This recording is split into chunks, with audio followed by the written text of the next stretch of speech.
নিয়োগ নিয়োগ নিয়োগ চাই। এই দাবি দাবি দাবি মোদের একটাই, এই দাবি দাবি দাবি মোদের একটাই। আপডেটে নিয়োগ দাও, বঞ্চিতদের বাঁচতে দাও। এই আপডেটে নিয়োগ দাও, বঞ্চিতদের বাঁচতে দাও। 10টি বছর পেরিয়ে গেল, চিঠগুলো সব কারা খেলো। 10টি বছর পেরিয়ে গেল, চিঠগুলো সব কারা খেলো। কি করবো অবশেষ, চাকরির বাসায় শেষ কি করবো অবশেষ। হায় হায় একই হলো, হায় হায় একই হলো। আমরা যেহেতু যোগ্য তাই আমরা চাই এই আর্জিটা আপনারা কার কাছে রাখছেন? এই আর্জি যারা করছেন আপনারা আর্জি করছেন, আজকে আমরা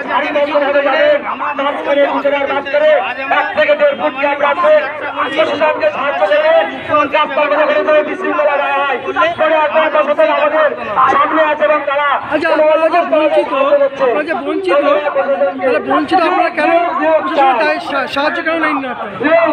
আজকে 2014 সালে নোটিফিকেশন, সেই নোটিফিকেশনের সময় সিট ছিল 14,339টা সিট, কিন্তু দীর্ঘ 10 বছর পরেও আমরা দেখছি একই সিট। যদি আপডেট সিট করে আমাদের নিয়োগ দিত, আমরা সবাই 10% আমরা নিয়োগ পেতাম। তাই মুখ্যমন্ত্রীর কাছে আমাদের করজোড়ে নিবেদন, এই 10 থেকে 11 বছরের সিট আপডেট করে আমাদের সমস্ত ইন্টারভিউ বঞ্চিত যারা 10% আছে আমাদের অবিলম্বে নিয়োগ চাই।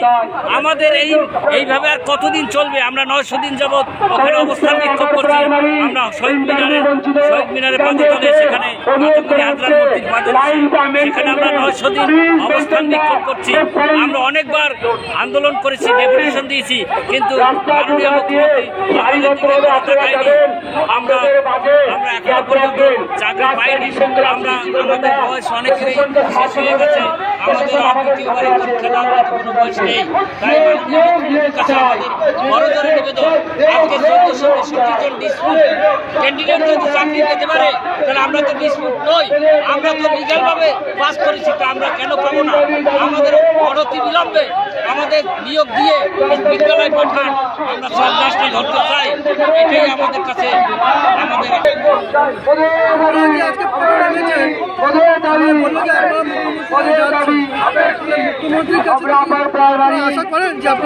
বঞ্চিত প্রার্থী 10 বছর ধরে রাজ্যে কোনো নিয়োগ নেই, অথচ শিক্ষক শিক্ষিকারা হবে রাজ্যে বিভিন্ন প্রান্তে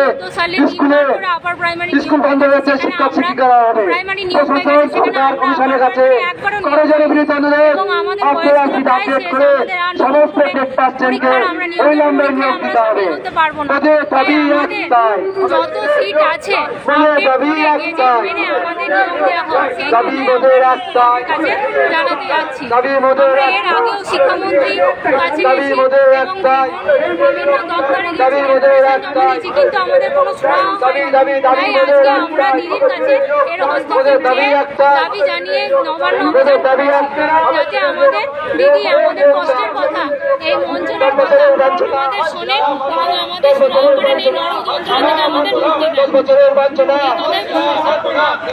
আপনারা যে নবান্ন অভিযান করছেন, এই নবান্ন অভিযানে আপনাদের কতটুকু আশা আছে যে আপনারা চাকরি পেতে পারেন? এই সম্বন্ধে কি আশা আছে? যে